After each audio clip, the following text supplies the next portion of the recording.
Hi, my name is Michelle Sandford. I am a developer engagement lead at Microsoft in Australia, and I am going to show you how to use LinkedIn to act as your envoy in advance of any in-person connections you might make.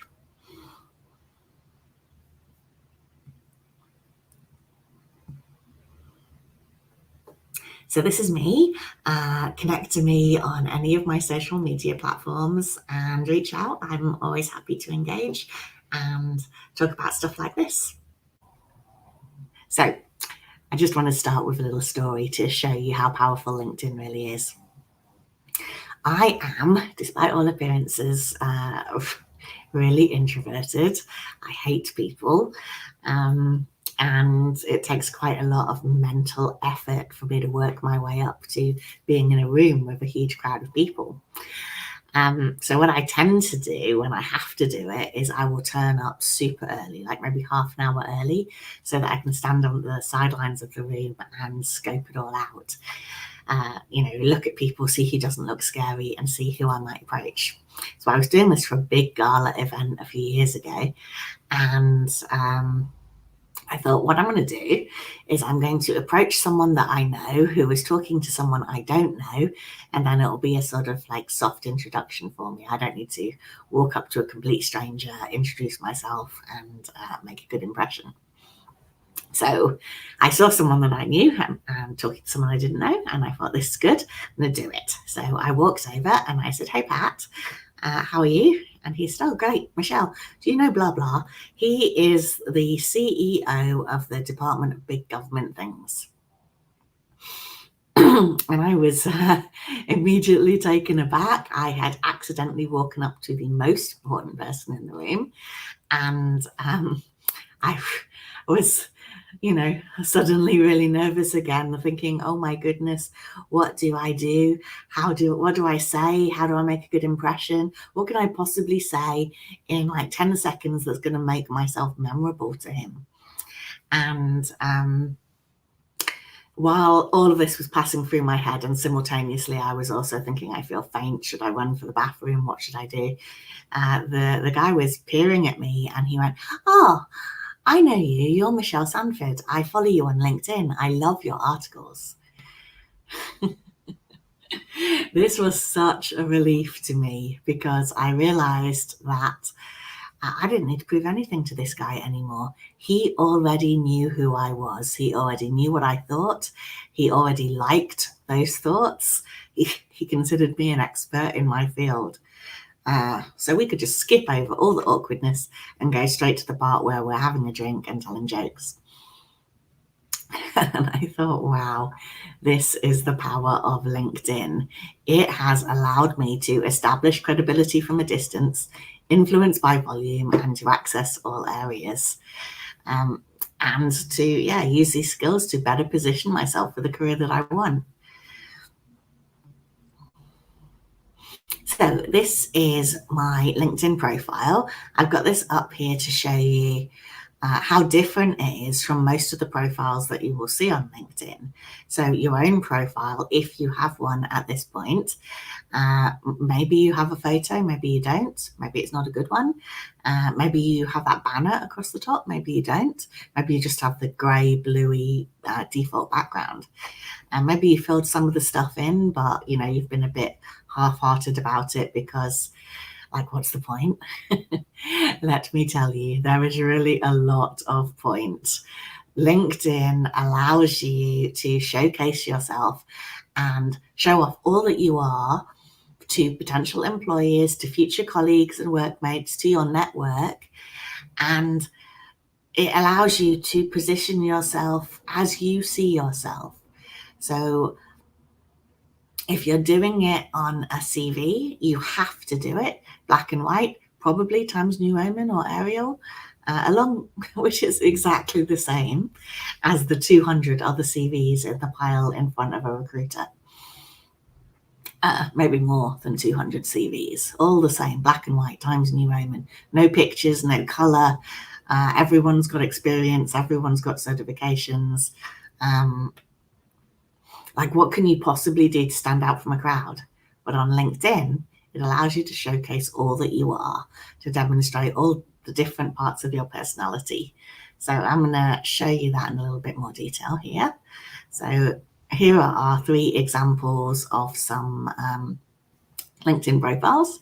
What we have here on the edge, Leon's, this is no good. Default banner doesn't say anything about him. No picture.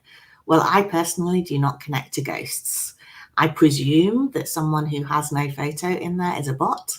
And as he hasn't got much information in there either, I have no way to know that this is a real person. And he doesn't look, if he is a real person, he doesn't look like a very interesting one, because there is nothing in there that tells me more about who he is and what he would be like to work with. Now, the middle one, this is good. What Stephen's done here is he has put the banner in the background of a conference that he's going to be speaking at. Now, this is 2018 because that was when I took the screenshot. But generally, conference speakers are putting the banner in for the next conference that they're speaking at. This establishes them as experts in their field. Maybe you don't have that, but there is something that you could put in there that tells them a little bit more about who you are and what you do and what you are interested in. So, for example, the third one, that is Ante's, she has put a picture of the Microsoft campus in Redmond in there. And just in case you don't know that's what it is, she's put the logo over the top of it. She's a clear picture that you can recognize her. So if she was coming in for an interview in your reception, you would be able to pick her out straight away, and you wouldn't have any embarrassment of going around to 20 other people sitting in reception saying, "Hey, are you Anto?" You'd clearly be able to see who it is. And that's the goal with your profile picture in LinkedIn. Put it so that a potential interviewer or someone else in your network would recognize you if they were meeting you in a coffee shop or in the reception, and they wouldn't have to be embarrassed by walking around trying to find out who you are and where you are. She's also put underneath her name, Education Technical Account Manager at Microsoft, helping to empower students of today to create the world of tomorrow. So she has used that tagline underneath to do more than Stephen has done. Stephen has just put his current job title in there. Anto has built on that to say like a little bit more about what her goal is, what she is trying to achieve in the world. I generally recommend you don't put your job title in that field. It's further down in your work experience section, so it's redundant if you put it in twice. But you use that field to say more about who you are and what you are providing, the service you're providing to the world. Currently, I do have my job title in there as well as some other stuff, and that's just because I'm super proud of the job that I'm doing right now. So it's worth saying twice. The other thing I would say is that, see there's 3 lines underneath the message thing. That's her profile. You only see 3 lines there in the 3. You can click on the 3 dots in order to see more, so you can write a lot more in that description. But what is going to be seen by default is the top 3 lines. So make sure they are the most spectacular things about you, the things that really showcase what you have to offer at the top level. This is not the place to be modest and humble. This is the place to put your brags.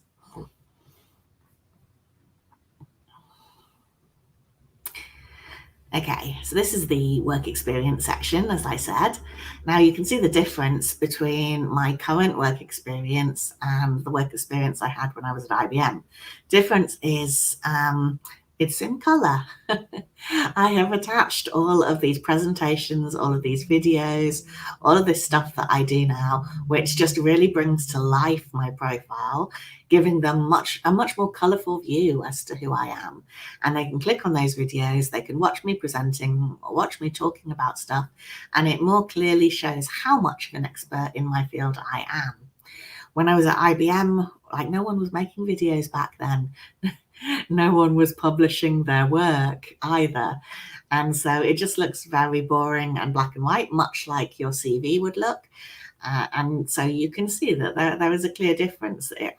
There's a lot more of a showcase to what you can do today than you could do 10 or 15 years ago. So take advantage of that, make some videos, write some posts, add some color to your profile so people can see who you are and what it would be like to work with you. Maybe you don't have much work experience. Maybe you're returning to the workplace after a big career gap, or maybe you're a student and you haven't worked at all yet. Hopefully there is other stuff you have done that can fill out your CV. So volunteering activities are interesting things to put in there. Even if you were, I don't know, if you were on parental leave and you were part of a mother's group or a father's group, I should say a parents group, is there stuff that you were doing in there? Were you part of the the committee that organised things? Did you organise the babysitting crew? I say babysitting crew. Did you organise the pickups? Things like that.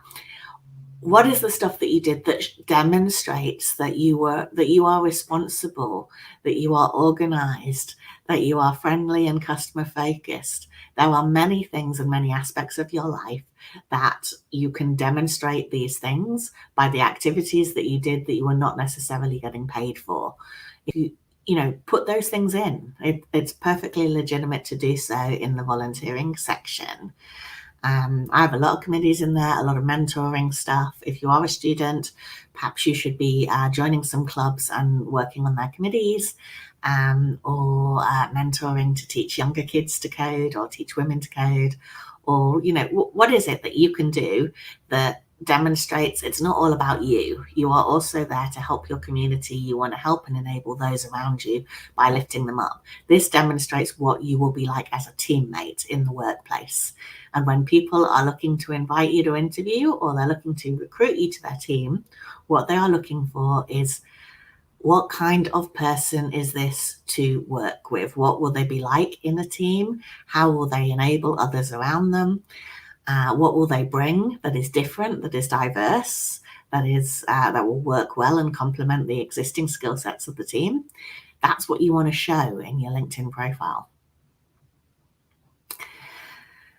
Continuous learning mindset is the other thing. So yeah, you have your degree,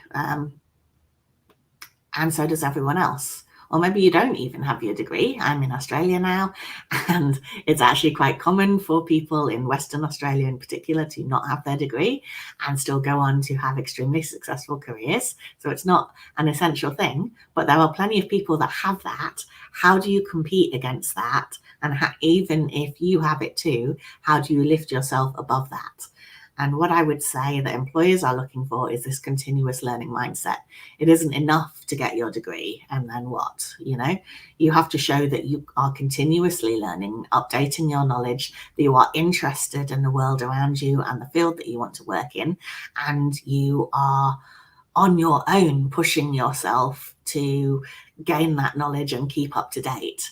So the ones that I put in here, the free Code Camp course, I think is amazing. It's free. And if you don't know what you want to do, they say just start at the beginning and continue until the end. And by the end of it, you will be a full stack developer, which I think is really nice. As you start and you continue, you might realize you don't want to be a full stack developer, but you can pick and choose which modules and which parts you want to put in. And they will give you certificates once you complete aspects of the program and you publish your projects, which they make very easy for you to do, and there's full instructions. And then when they see those things up there, they give you the certificate. So it's really cool. You can also get a bunch of certificates from Microsoft. There's a lot of programs where we will train you for your fundamentals exams for free and give you an exam voucher for free. You just have to look out for those. I've put in one of the newsletter links there that you can sign up for. And if you look at the bottom of those newsletters, the free training is usually there. And if you sign up for those fundamentals courses, they will give you the exam voucher at the end of that course. I used to tell students and everyone to ignore this section because I thought it was not real. You know, you could put whatever skills you wanted in there, and then people who were complete strangers to you, oh well, I think they need to be connected to you, but they could still be people that don't know you very well, could endorse you for those skills, which I thought was not a real thing. However, I have been talking to recruiters and hiring managers recently, and I realized that, in fact, this section is very useful for helping them weed out who meets the requirements of the job description.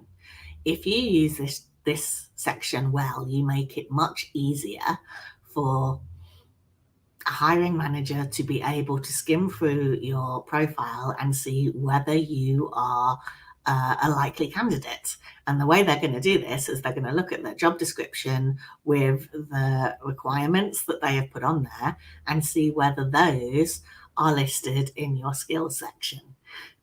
So it's a good section as well because it's not all technical stuff. Like you can see, I've got public speaking in there, and but on the other side, I've also got some technical skills, some Microsoft Azure machine learning, and you can see this little blue tick which says I've passed a skills assessment for it.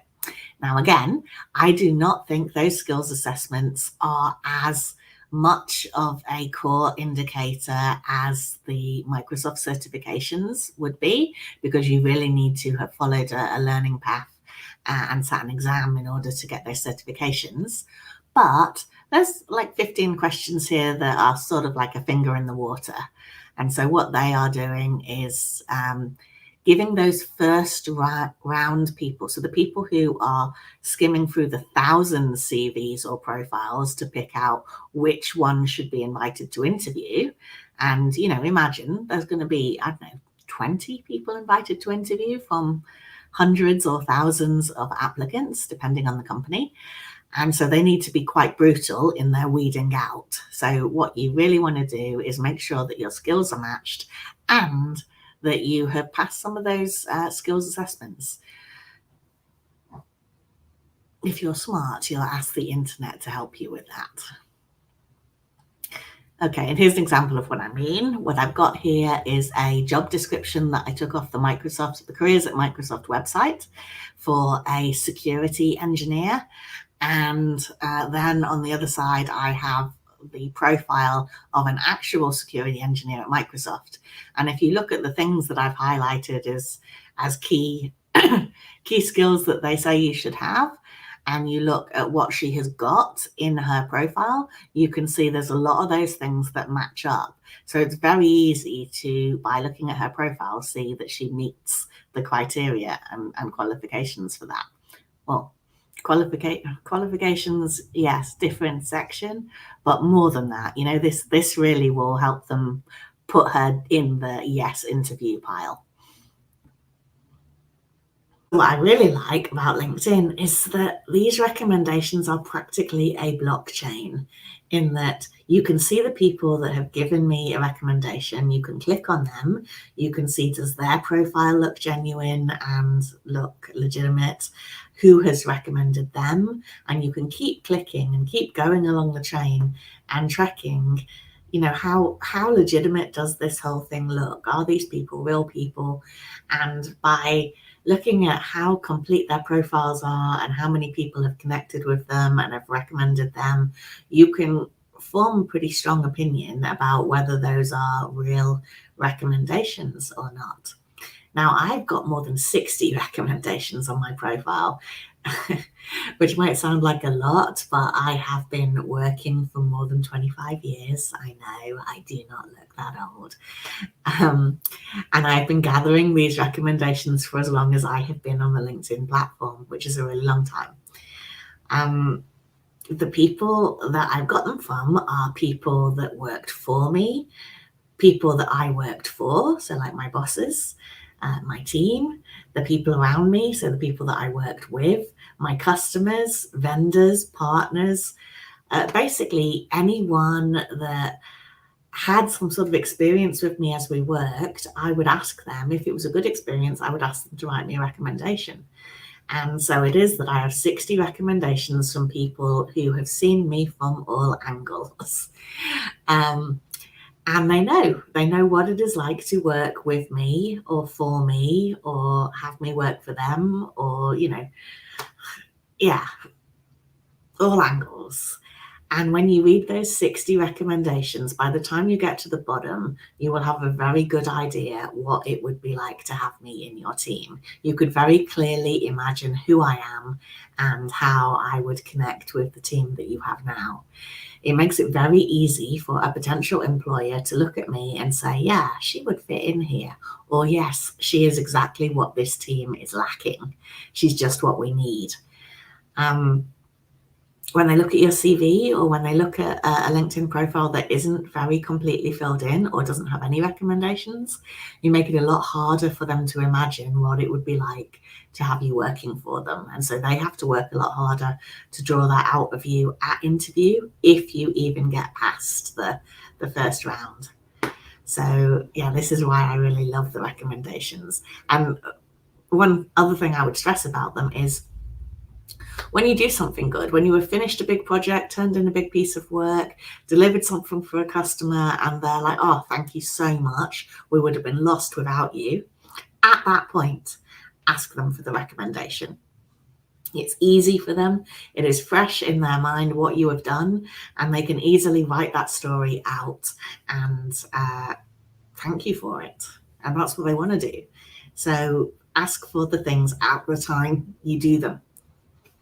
Okay, make meaningful connections. Now, I have a lot of connections, and people often ask either what's the point or should you, I tell you what I most often hear. I only connect to people that I know, that I have met in person.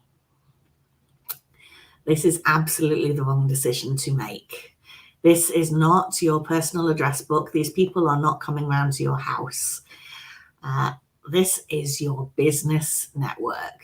And what you are looking for here is to expand your network to people who are valuable to you and who you can provide value to. So, for example, people who might be future customers of yours or might be customers of yours, people who are going to, people that you're going to work with, people you might want to work for, people that you might want to work for you.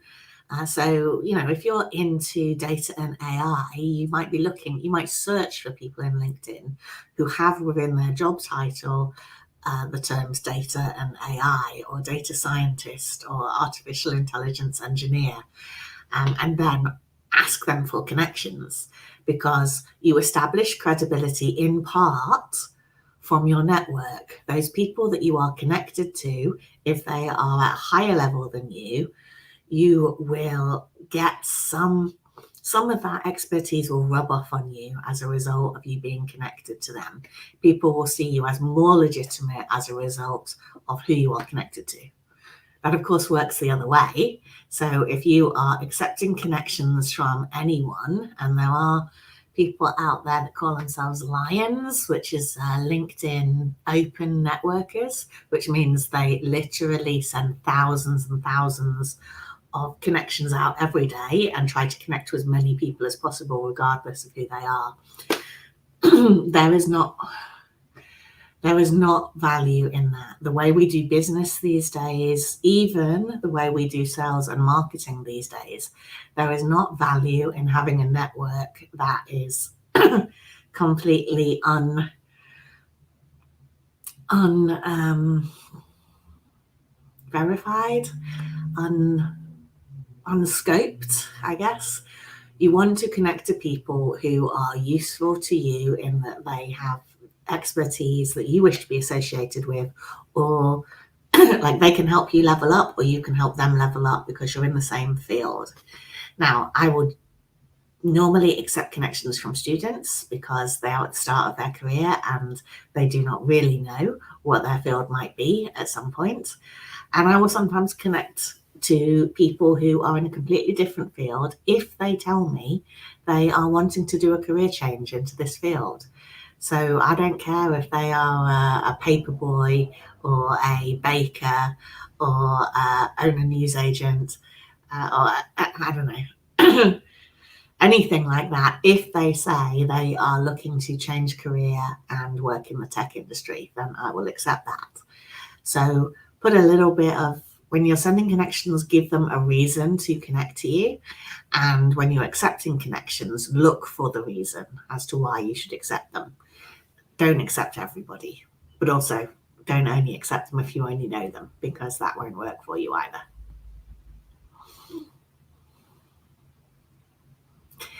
Now, the other thing is the ability of LinkedIn to help you to influence by volume.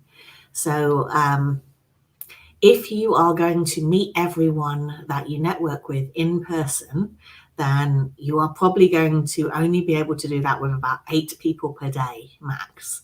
So let's say you're walking up and down and going to meetings. So you're meeting one person each time for an hour, or maybe you're meeting 2 in an hour. That would be hard work over a day, but so let's say 16. But even so, that's quite hard to sort of, be meeting them back to back. You don't have time to do any other work if you were doing that.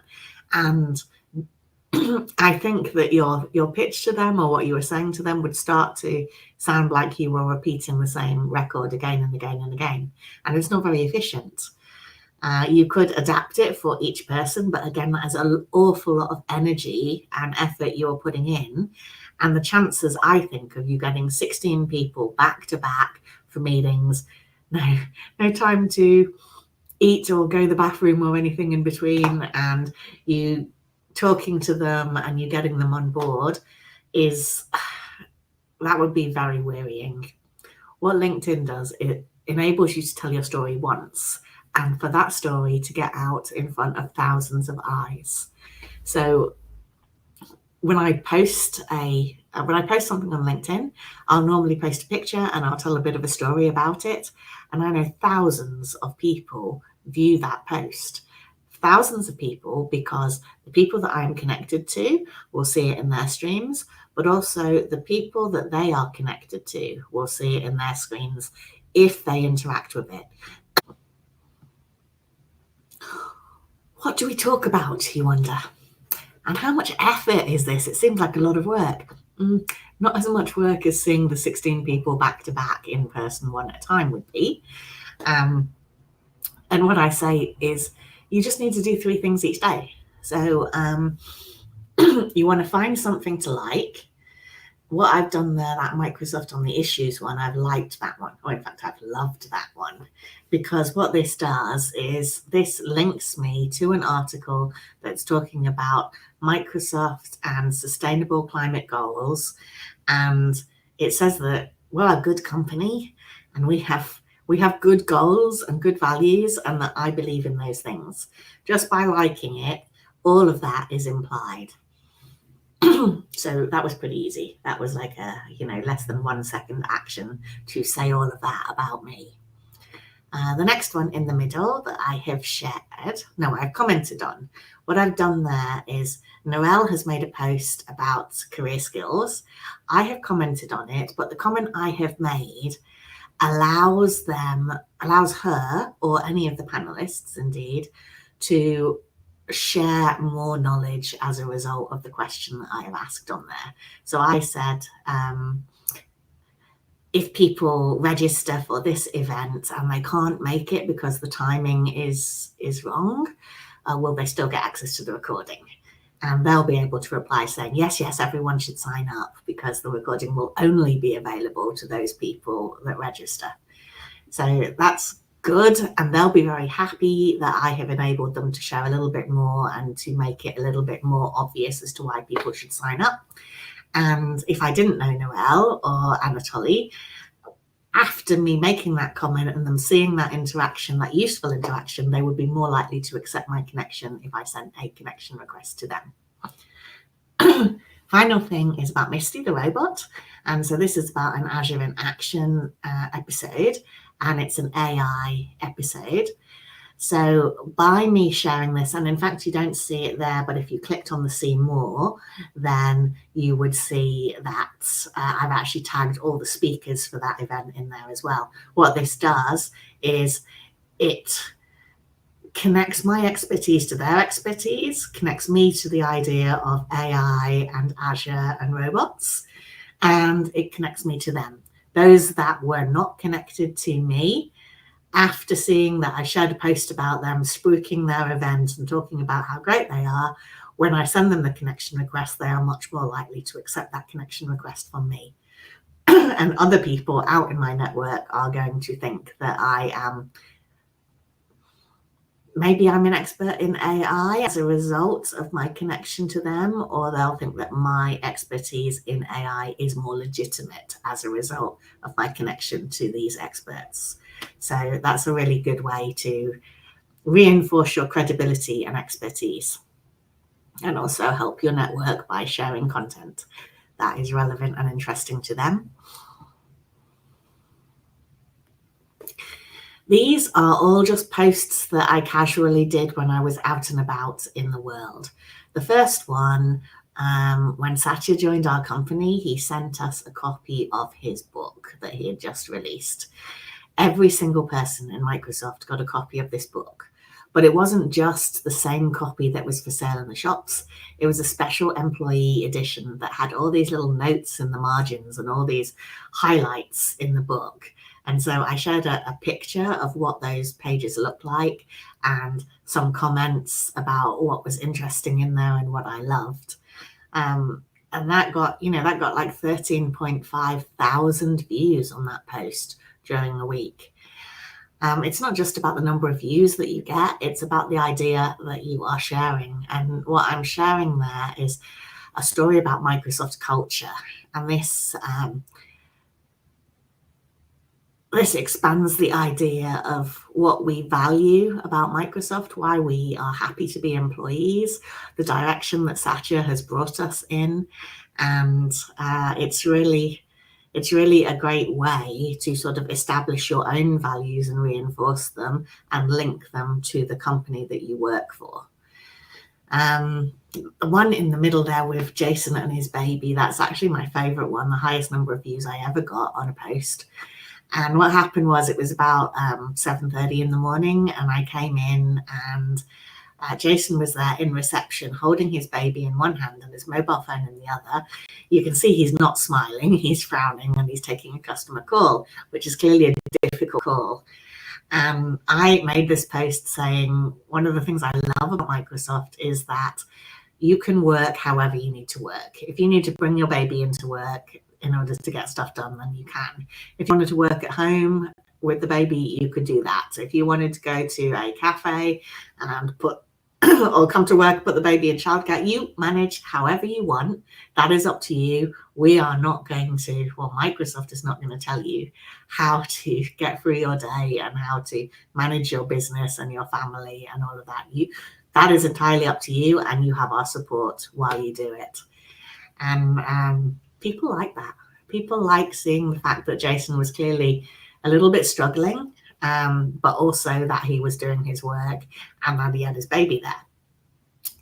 He thought that maybe the post got so many views because his baby is so cute, which is true. But when he posted a picture later in the day of him and his baby smiling in reception, it didn't get nearly the same number of views. And I would like to say, I think it is because people do not always want an Instagram filter over your life.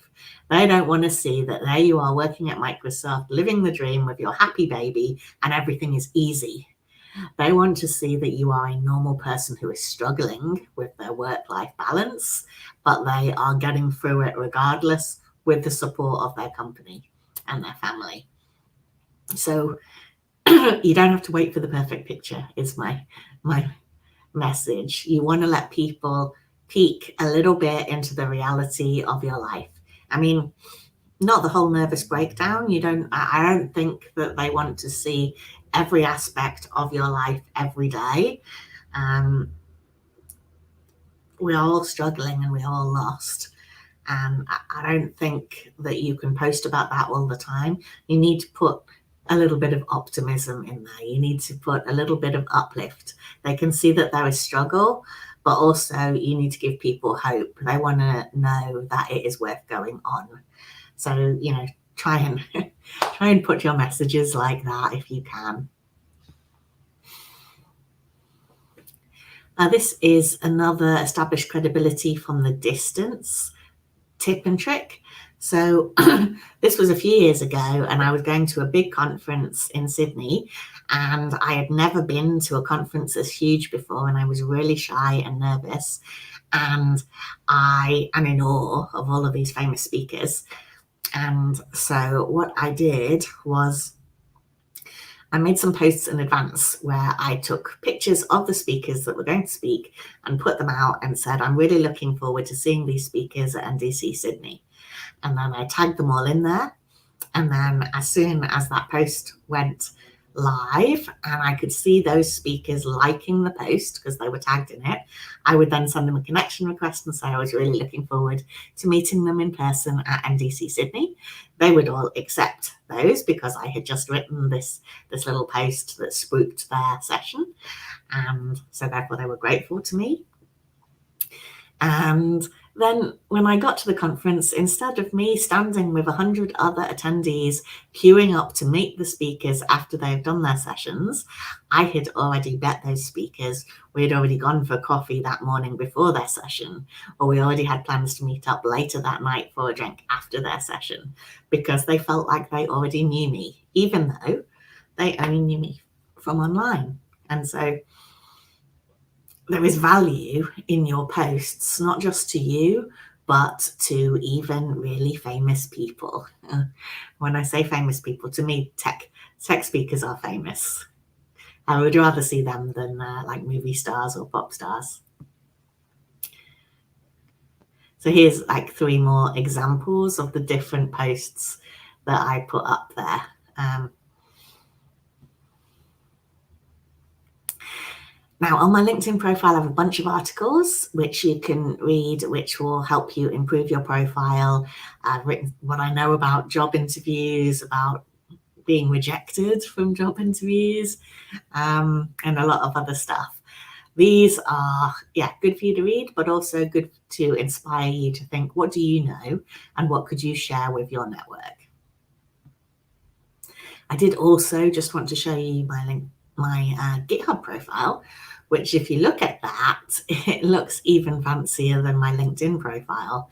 Most people, if you are a coder or developer, will think of GitHub as being a place where you store your code. It's a repository for code. However, you can also make it very fancy and very viewable and very flash, which will attract more employers to look at your profile if you do something a little bit prettier with it. And that was not difficult at all. So I would encourage you to search the internet and ask for how do I create a nice GitHub profile, and you will find very easy instructions to follow. Okay, well, this has been really fun. I hope you will connect to me in all of these ways, and I look forward to seeing you in another presentation someday. Thanks.